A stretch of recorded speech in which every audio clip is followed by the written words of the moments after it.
Welcome to PUTINWORKTV. We've enjoyed watching your journey and growth as an artist/creator in the New England scene and really want to hear more about your story. Our focus is allowing our guests to tell their stories front and center without judgment and opinion. So let's dive right in. Okay, Tell me, CAEV, how did it all begin? I was in school, I was in college, and I dropped out. I was playing football. I used to be a football player. I was really good. I went Division I. I went to University of Maine. Wow, Division I. Yeah, at Southie. And I just woke up one day. I was like, yo, I don't love this shit no more. So I just dropped out of school, and I just ended up somehow. I was lost. I started selling drugs and shit and all that other shit. Normal hood shit.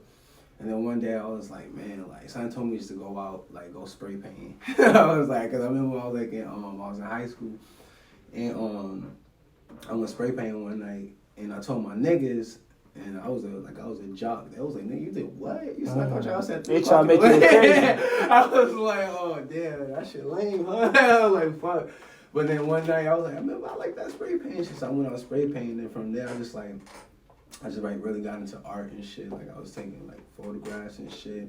I'll pop up at the events. I'll be taking pictures of Christmas and Stiz and all them and shit like that. And then one day I was like, yo, I think I want to make some music. And then I just started making music, and I just dove in head first. I was really inspired by those guys, really, because I never really been around music like that. I never seen nothing like that before, especially out of Boston.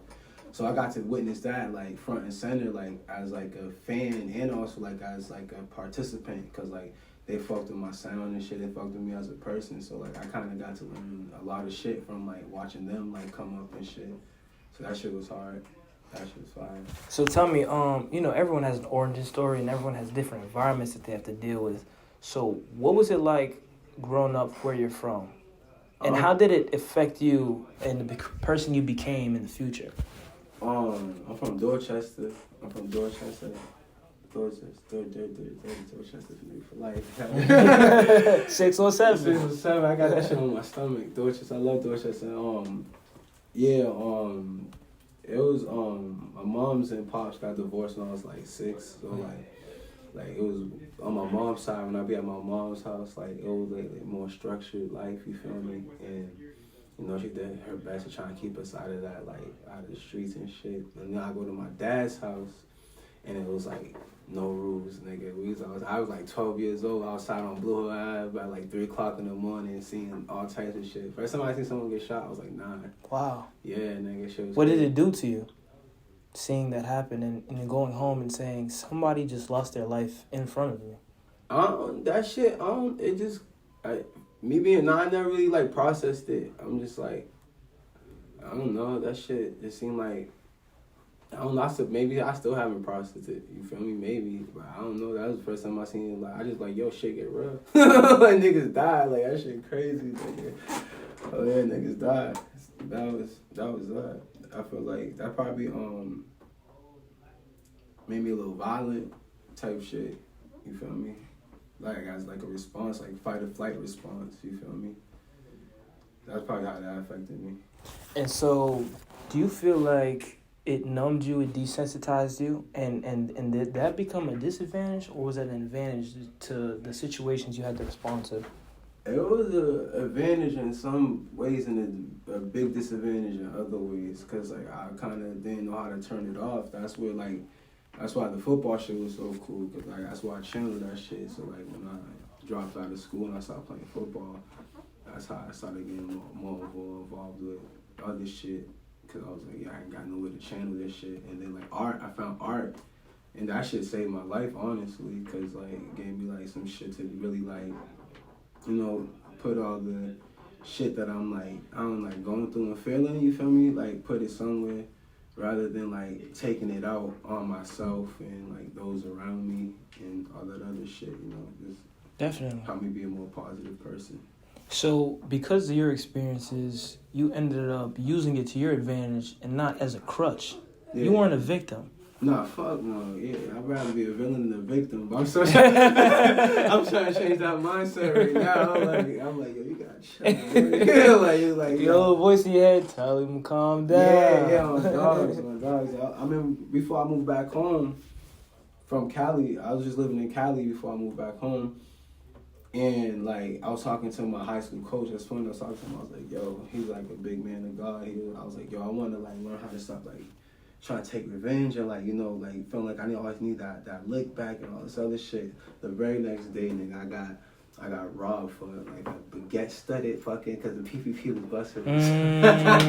Some hit. You feel me? So like, I had the fucking Cuban fucking baguette studded shit say K1 and everything. Right before I moved home, I got robbed for it, nigga. And then like, I was like fucking, I called my man, so I'm about to go get my, you know what I'm saying? And I'm like, and then like, Vintage is with me. You know, Vintage Lee, she's actually with me. She literally watches me get robbed because she like pulls up. She didn't see me. She didn't know like that. She thought I was just talking because I was cool about it. You feel me? And I'm like, yo, I just got like stuck for all my shit. Like she's like, for real? And then she was like, I'm calling my mans up to go get my blick. And she's like, yo, bro, wasn't you just talking to your coach like about like, you know, stuff like this, like, you know, like. You don't think this might be a test from God right now? I'm like, damn. You probably right. And that honestly, that was like the beginning of the humbleization of CAEV. And then like I feel like that made me like a better person. I feel like that's why like honestly like I feel like things are picking up in a real cool way because before like maybe like 2 years ago and prior, everything that I had, like all my music stuff like that, and accolades, it was like kind of built off of like, you know, a hype of who I could be, you feel me? And that was cool and shit like that, but I feel like going through like everything that I just went through within like in the last year or two, between like moving to Cali and moving back home, really did it for me as an artist and as a person. That's why I feel like I'm making this shit now that's really just like gravitating to people because like I just needed that. Like, I needed to like get humble. So like, I'm happy that happened. You feel me? Definitely. So what was the life-changing moment where you know like music altered your life? Music changed your life. What was that life-changing moment and how does it alter your life? First time I did acid. Wow. Yeah. Explain that experience to me. First time I did acid because I was thinking to myself, I'm geeking, and I'm like, damn, nigga, like, music's the first thing that I could do that can instantly change my mood like a drug, you feel me? So I was affected by music long before I even knew I wanted to do it. That's why I feel like when I hopped into it, it was just like so easy for me because like, it's just something for me to easily just like, it's like a drug, you feel me? Like, that's like my medicine, like, you feel me? Like, not even on no cliche artist shit, but like, niggas like me, like, you know what I'm saying? Like we constantly create because it's like our thing. You feel me? It's how. To your outlet. Yeah, it's how I get high. I be getting high. Like when I'm in that zone, I'm in there making shit. Like man, people will call me. Like you can see it on my face. Like I'm like somewhere else. I'm not here when I'm there. You feel me? So it's like people for me like I need that shit. So like music really saved, like that shit been saving me, but like for real, I guess it's when I dropped out of school and I was like I ain't had no direction after that, and it's kind of like, you know, like it's kind of like corny, you feel me, like cliche shit like, oh, you know what I'm saying, black kid in the hood, he do the sport thing, then become a rapper. You know, I'm like, you know what, I don't give a fuck what niggas think. I'm like, nigga, because your story is unique to you. Yeah, I'm like, nigga, like, because my thing is like, I'm willpower, like, I'm energy in its purest form, you feel me? I'm willpower. I'm that nigga that's like, yeah, I can do anything, you feel me? And, like, really go do that shit. Like, I taught myself how to do all this shit. I taught myself how to make beats. I taught myself how to record myself. I taught myself how to shoot a camera. I taught myself how to edit videos. Like, I know how to do all that shit. And mind you, I used to be the football player, so that's why I'm like, okay, like, you can't stuff me in any box. Like, I'm gonna do whatever I want. Like, I'm getting into clothes now too. Also, like Spike Club, that's my shit. Spike Club, yeah. Freshman Spike Club. Always talk about. Go ahead, pop it. You feel me? Like Spike Club, you know what I'm saying? Like that. That's another thing I want to get to. It's like there's so many like things I just want to get into. Like I refuse to be put into a box. Like more than a rapper, I'm an artist. You feel me? So like, you know, I'm gonna always get that shit off. Like I'm gonna always get that expression off. I'm always expressing myself. no matter what the medium is, like I'm gonna express myself to my fullest capabilities all the time. That's amazing, bro. And so Appreciate bringing it back to your music. What's your discography look like? Like, cause you know when a lot of artists, their catalog, some of it's mainstream, some of it's underground, and so they just try to find versatility in their own creativity. So I want to know, what is yours? Like, okay, like honestly, for me, it's like whatever mood you catch me. That's what I'm on at that time. Like I just create. Like you know what I'm saying. Like I got that melodic shit. I got shit where I'm really spitting. I'm about to drop some shit like that. Probably soon. It's like it ain't never been done before either. Like I'm real rapping over a drill beat. Like I'm walking on that shit, but I'm like spitting on that shit like it's one of them 90s fucking. This shit's hard. It's gonna bring it back. Yeah, but it's on the drill shit. You feel me? So you know what I'm saying? Like that contrast, that juxtaposition. You feel me? I feel like that's where art lives. You feel me? In that gray area, where contrast is at, where two things are going against each other. And it creates that contrast. That's where art lives, in that gray area. You feel me? That's definitely an artist. That's definitely an artist quote right you there. You feel me? That's why I live. That's me. I'm that gray area. You feel me? Like I'm that bridge. Like you feel me? Like I'm from Draper Street. You feel me? I grew up there my whole life. You feel me? And like, but I also wear like bell bottom jeans. You feel me? And them shits is hard. Like I'm like that gray area. It's like what type of time is this nigga really on? It's like nigga. Everything. You feel me? I'm everything. Like, so it's like, nigga, like, that's me. Like, I feel like I'm like a bridge. Like, I'm like that bridge between, like, you know, like art in the streets, you know, high fashion and fucking in the hood, you feel me? Like, that's me. Like, that's always been me. And, like, more than ever, I've just been, like, more living it, more than, like, you feel me? Just really living it. Someone asked me the other day, it was like, I was like, do you like really take in like what's happening right now? Like, do you like think about like how's it feel to be you right now? I was like, huh?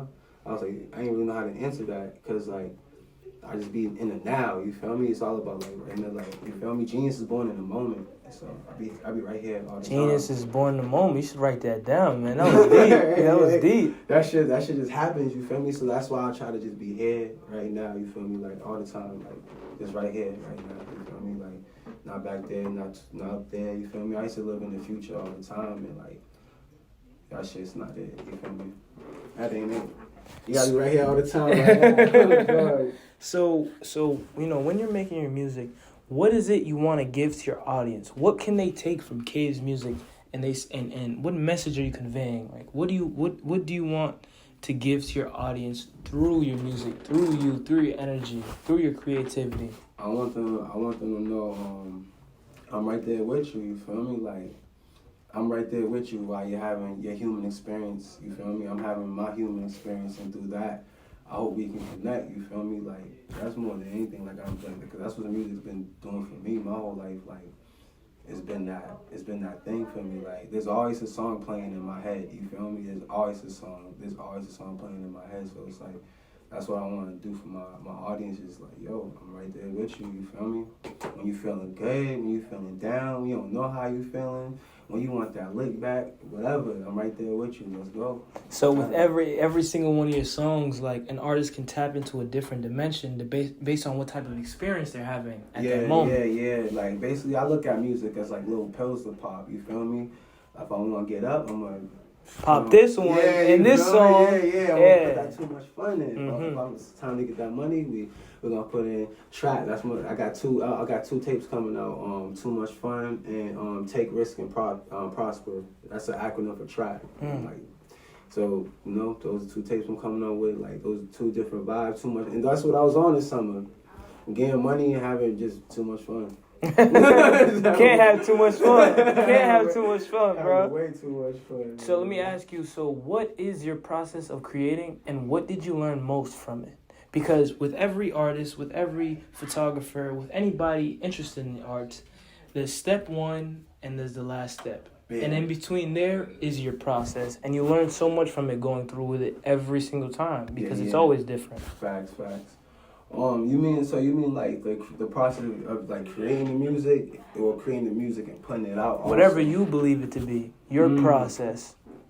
So first, I just make this shit. Like I'm gonna sit down and like I'm gonna make shit, and then later on, I compile the shit into like, you know what I'm saying, like basically off of moods and stuff like that.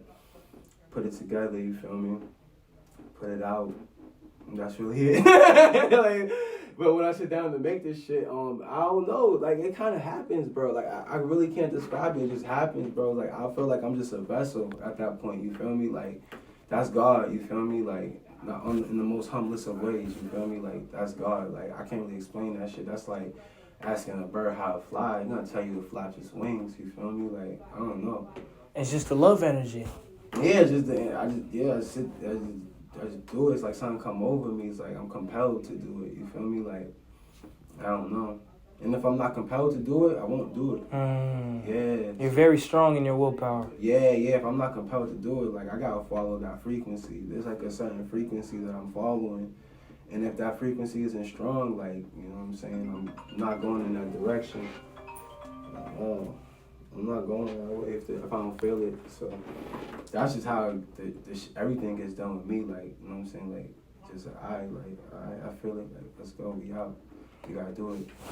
That's why it helps to have a team too, because like a nigga like me, it's like, you feel me? Like, I can kind of be all over the place sometimes. So it's like, you know, shout out to my team. Probably put everything together and like get stuff out on time and shit like that.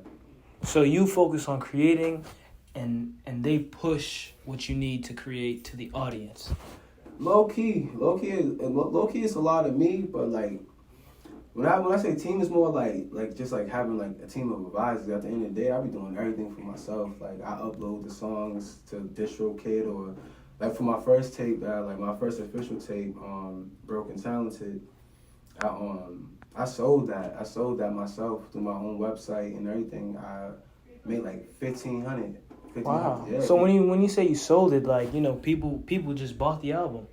Yeah. Cause I'm thinking like you know, rap game, crack game, same thing to me. You feel me? Like, unless I'm that big, why would I give someone else my work to sell? Like, I'm not making that much in the first place to be giving someone else my work to be selling. So I'm gonna cut the middleman out and I'm gonna go directly to the source. Yeah, you feel me? Mm-hmm. So I'm just like, so that's kind of like a business model that I'm diving into more, you know. So like, right now I'm just focused on giving my audience quality content, you feel me, and building up a real loyal quality fan base, and just moving from there, you feel me? Because I did the industry dance. It was cool. I was about to get signed like 2 times. Like, Warner was interested, RCA, and then like the pandemic happened. And I hit up all my A&Rs. They was like, yo, unless the ink's drying, all deals are off.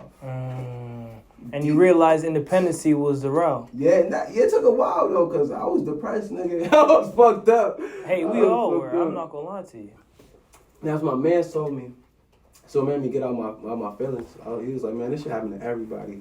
I'm like, man, everybody was about to get signed to a fucking record deal, though. I was like, nigga, like, you know, fuck it, though, you right.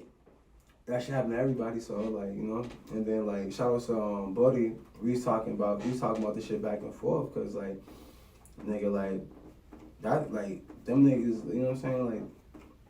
Like, they helped me get into whatever, like, you feel me? Whatever I was doing, and you know. So like, we talking about that shit, like, nigga, like we talking about it like it's work. We like, nigga, why would we do that? Like, we want to start selling this shit to, like, you feel me? Right, you think about it like business. Yeah, and that's what I was realizing too. I was like, yo, CAEV, I'm like, you done proved to yourself, like, you're a fire artist like 3 times over. Like, what are you lacking at this point? I'm like, business, like my business sense. So like, that's what I've been really working on. Like, when I first came home, like, I threw that Rebel Mafia versus Feed the Family show. Like, because it was offered to me to like do the show. Like, they wanted me to like perform, and I was like, I'm just coming home. You know what I'm saying? I'm just being aware of my situation. And like, matter of fact, I got a cool idea. And instead, like, I do a cool show with my niggas and a cool group from the town coming up. Shout out Rebel Mafia. I don't know if y'all heard about them niggas. No, most definitely. You feel me? Niggas is hard as fuck. So like, did that, made some money. You feel me? And I'm like, alright, CAEV. Everything you learned from throwing the show now apply to yourself. You feel me? Like, all I needed, that's what made me a great football player. Like, just show me something once and I got it. You feel me? You're a quick learner. Yeah, hell yeah, I'm on it. That's how like I learned how to make music so fast. Shout out to Maka Oceana. Like, that's that nigga taught me how to make music for real, for real. Like being in the studio with him and like, cause at first I was just rapping and shit, but he showed me like song structure and all this other shit.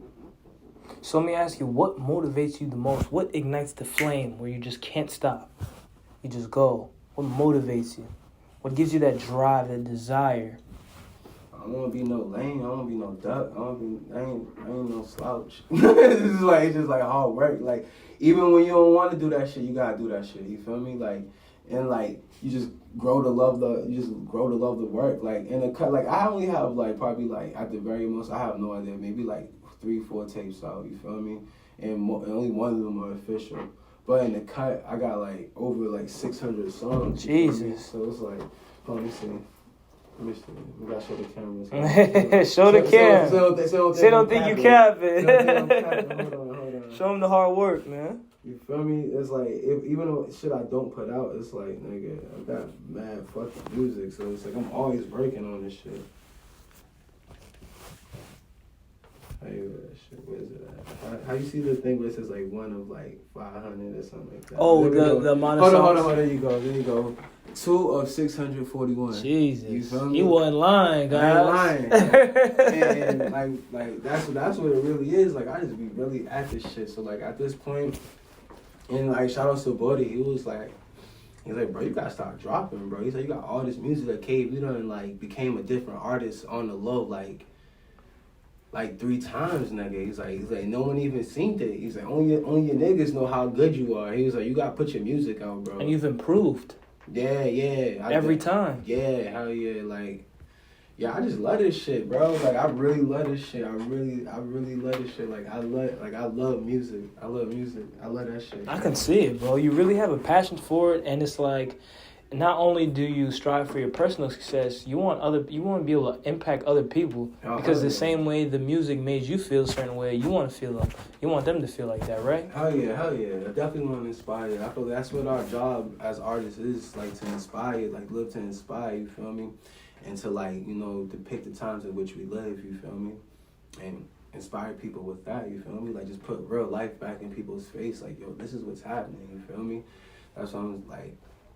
And to touch on that, you said it depicts people's lives and the times we live in. And I remember a quote saying that music determines the state of affairs in the world. So do you feel like somebody can go to your songs and say, you know what, this is what's going on in society, and I'm seeing it through CAEV's eyes? Yeah, more and more too, because I had a very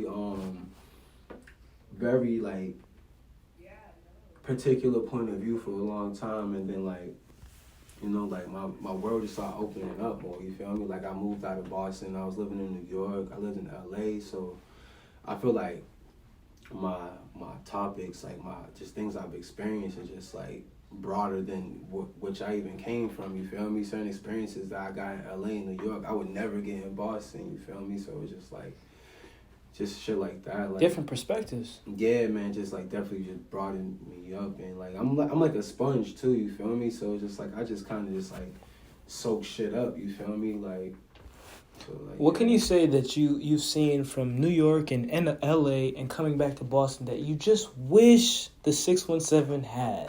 A nightlife.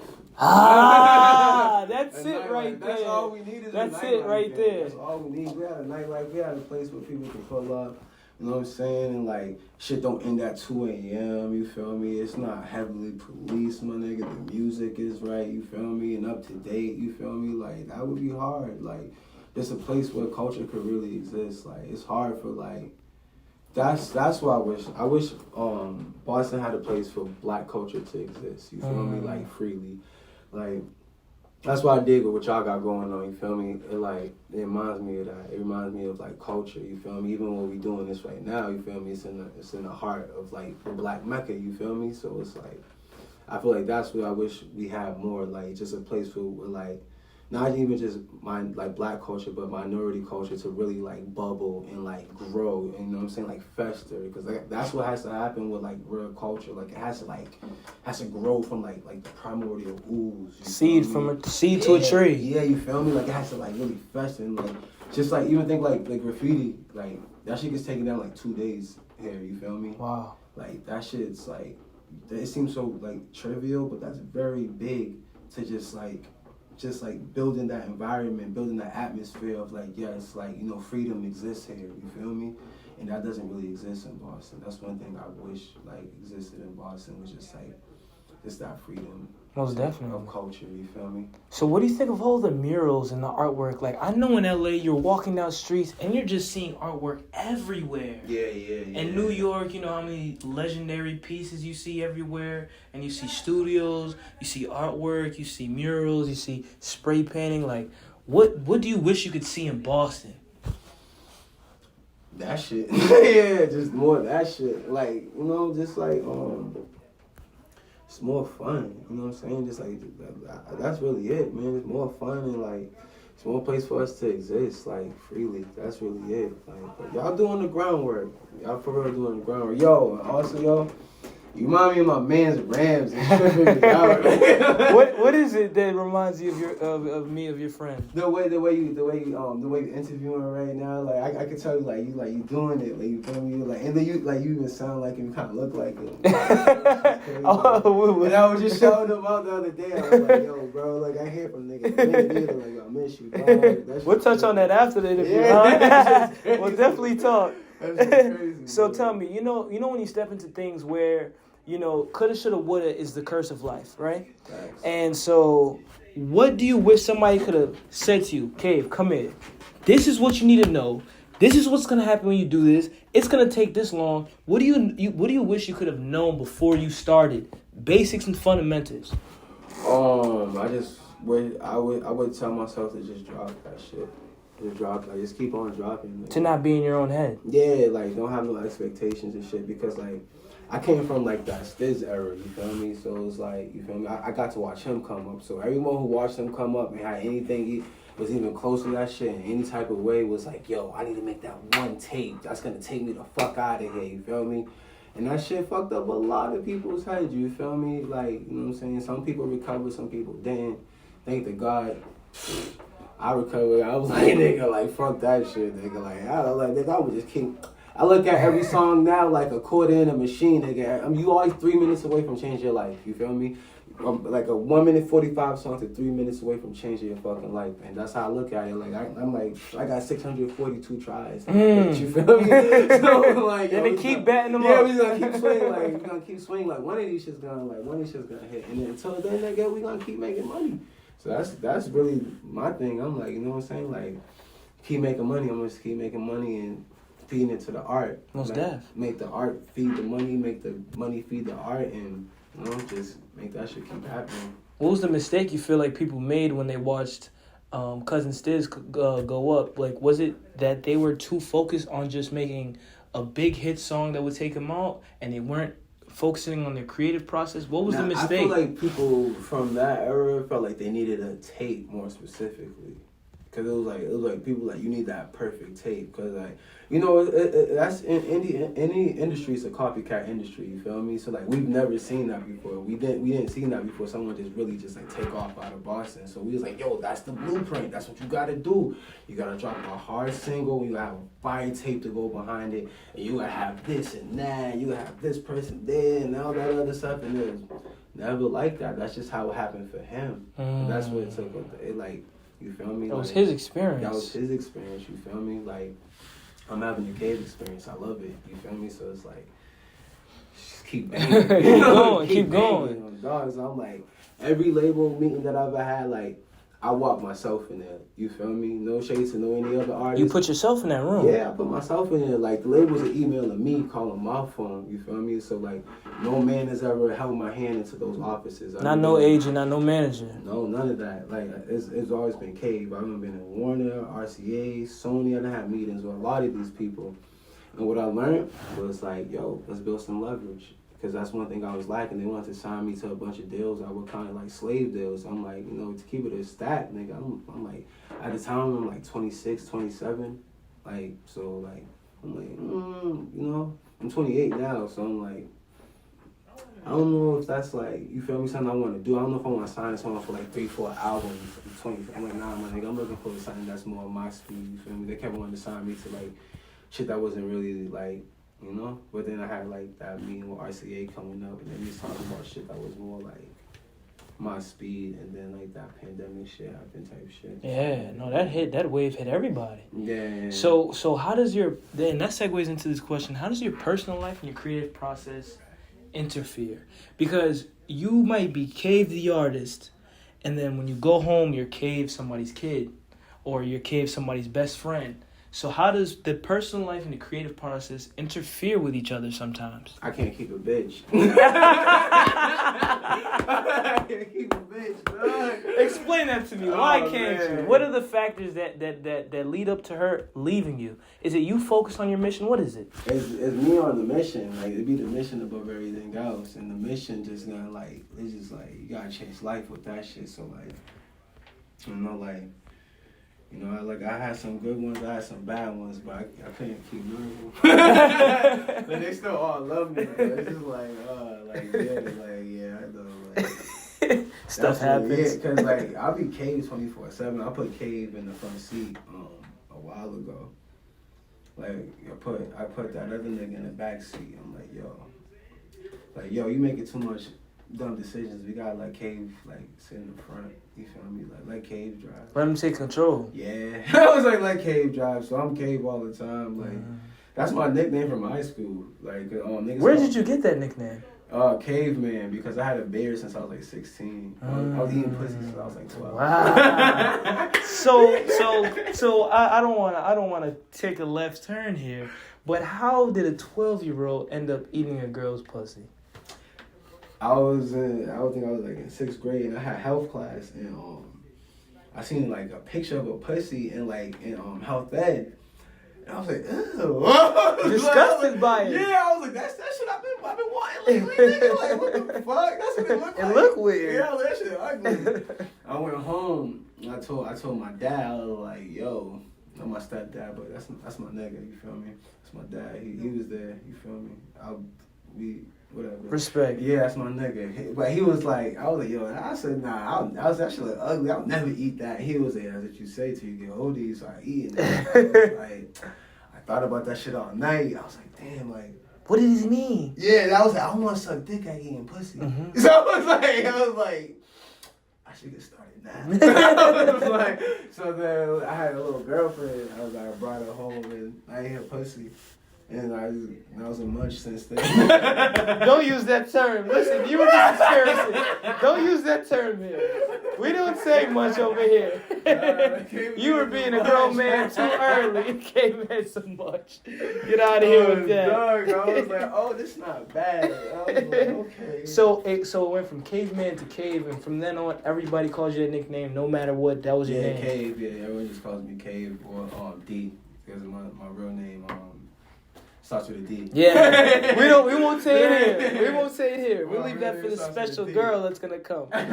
So what would you tell somebody who's looking to start their careers and get to where you're at and face all the trials and tribulations you have in your life? What would you tell them, and how could they navigate?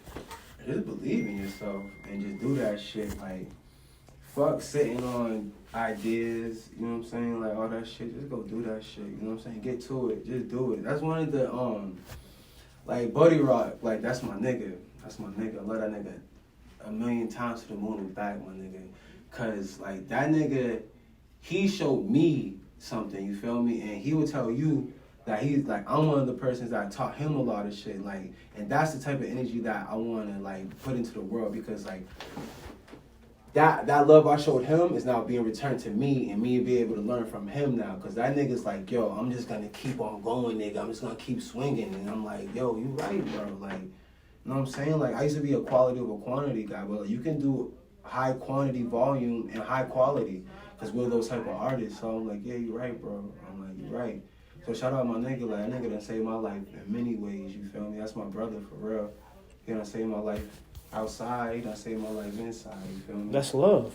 Yeah. So what is the hardest part of your journey as an artist? What is it that one roadblock, that obstacle that, you know, somehow, some way finds a way to beat you down, to bring you to your lowest point, even if you're doing good?